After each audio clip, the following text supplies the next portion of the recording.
Bonjour à tous et à toutes, bienvenue à notre podcast sur les conflits.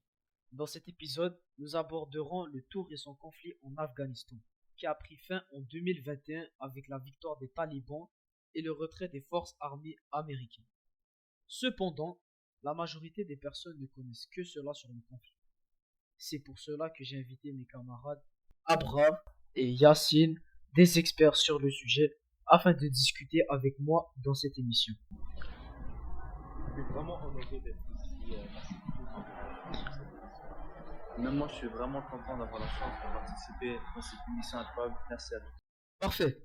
Avant d'entrer profondément dans la discussion, résumez-nous un peu ce conflit.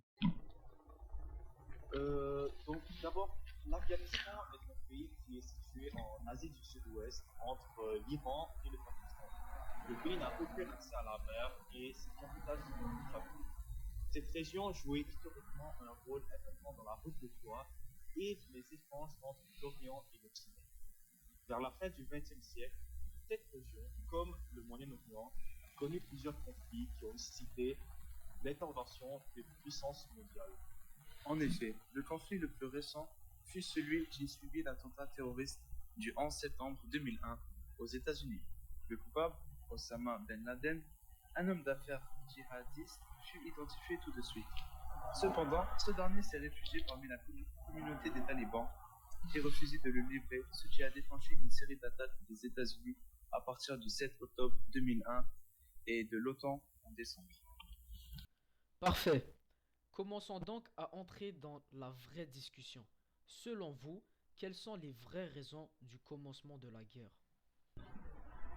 À part la revanche contre la tentative du 11 septembre, le but principal des États-Unis semble de neutraliser les talibans ainsi que tous les groupes terroristes comme l'État islamique et Al-Qaïda, et afin de les empêcher d'opérer dans le territoire. C'est la guerre contre le terrorisme, comme le président Bush l'a mentionné.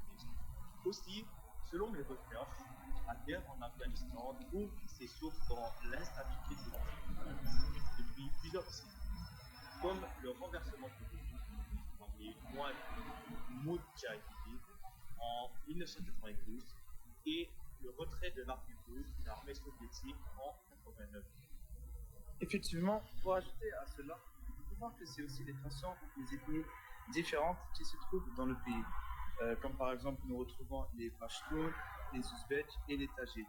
Et aussi, on peut voir l'implication des forces soviétiques et pakistanaises qui ont alimenté ce conflit, avec notamment le soutien et la protection des groupes militants et les tentatives d'instauration du communisme.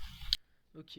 Donc, selon vous, comment les talibans ont-ils pris le contrôle du territoire?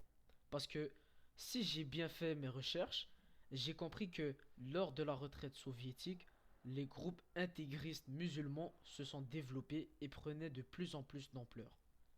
L'un de ces groupes, les talibans, a peu à peu pris le contrôle des grandes villes afghanes.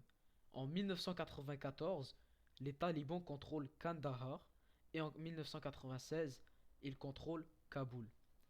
Une fois au pouvoir, ils ont instauré un pouvoir politique militaire et ont instauré une forme sévère de charia islamique qui contredit certaines valeurs occidentales et certains droits humains. C'est bien cela. Ils ont aussi gagné de plus en plus l'influence et la confiance du peuple dans la zone frontalière entre l'Afghanistan et le Pakistan, en permettant de lutter contre la corruption et de garder la sécurité des gens. Pour ma part, j'ai aussi l'impression que c'est plus une tactique de manipulation. Garantir la sécurité à un peuple qui a subi la guerre pendant des décennies est une façon bien trop facile de gagner leur appui. Ok, mais alors pourquoi la guerre en Afghanistan menée par les États-Unis a-t-elle duré si longtemps? Bon, c'est vraiment une bonne question. Donc, la guerre s'est prolongée en raison de plusieurs facteurs, notamment la complexité du terrain, les tactiques de guérilla employées par les insurgés, les défis liés à la reconstruction et à la gouvernance, ainsi que les rivalités ethniques et tribales en Afghanistan.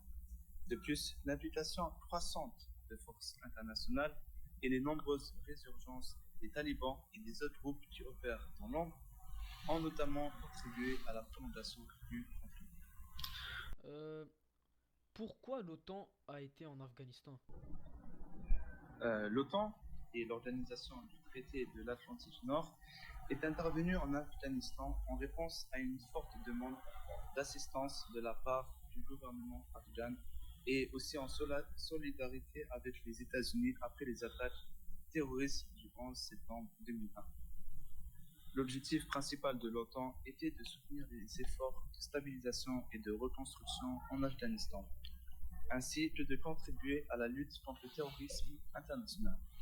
La mission de l'OTAN en Afghanistan, connue sous le nom de Resolute Support, visait à former, conseiller et assister les forces de sécurité afghanes afin qu'elles puissent assumer la responsabilité de la sécurité. Cependant, j'ai l'impression que la présence de l'OTAN en Afghanistan a duré plus longtemps que prévu à cause de plusieurs problèmes qui ont persisté. Ouais, ces problèmes comprennent la lutte des talibans pour reprendre le contrôle, les disputes entre différents groupes ethniques et tribaux, et les difficultés à mettre en place des institutions gouvernementales solides. La complexité du problème a fait en sorte que ces forces extérieures ont fait plus qu'il était nécessaire. Nous avons beaucoup parlé de l'intervention des États-Unis et de leurs forces alliées, mais pas de l'efficacité de cette ingérence. Quels sont les impacts des États-Unis et de l'OTAN sur l'aspect social en Afghanistan? D'un côté, les États-Unis et l'OTAN ont eu des impacts significatifs sur l'aspect social. Leurs interventions ont apporté des changements importants, notamment dans les domaines de l'éducation, de la santé et des droits des femmes. Les États-Unis et l'OTAN ont contribué à la construction d'écoles et à l'amélioration de l'accessibilité à l'éducation pour de nombreux enfants, en particulier les qui étaient souvent privés d'éducation sous le contrôle des talibans. En effet, la scolarisation des filles âgées de plus de 10 ans était interdite. En 2004, seulement 29% des filles étaient inscrites à l'école primaire selon l'UNESCO, ce qui a augmenté jusqu'à 40% en 2018 après les interventions. En ce qui concerne les droits des femmes, les efforts ont été déployés pour promouvoir l'égalité des sexes et l'autonomisation des femmes afghanes, bien que des défis subsistent. Cependant, malgré ces progrès, l'instabilité persistante en Afghanistan a limité l'impact positif des États-Unis et de l'OTAN sur l'aspect social du pays. Ok, alors c'est pour ça que selon la scientifique The Political Economy of War and Peace in Afghanistan, l'indice de développement humain de la population afghane se retrouve parmi les plus bas, soit au 169e rang de 174. Selon les statistiques présentées dans l'étude, la mortalité infantile est très élevée. L'espérance de vie moyenne est de seulement 44 ans et le pourcentage d'alphabétisation pour les hommes de 45% et parmi les femmes, seulement 14% savent lire et écrire. Nous pouvons clairement voir que la population souffre à cause des conflits qui ravagent le pays. Je tiens aussi à mentionner que les pertes humaines étaient les plus importantes dans ce conflit. 111 000 civils ont été tués depuis 2009 selon les Nations Unies. Les talibans ont perdu 45 000 membres, alors que les forces de sécurité de l'Afghanistan ont perdu le plus de monde, soit 69 000. Depuis, il y a des millions de déplacés qui sont forcés euh, d'habiter et de vivre dans des conditions insalubres. Au final, c'est le peuple lui-même qui a subi ce geste. Finalement, il est temps de mettre fin à ces discussions. En somme, l'intervention de 20 ans en Afghanistan en valait-elle la peine?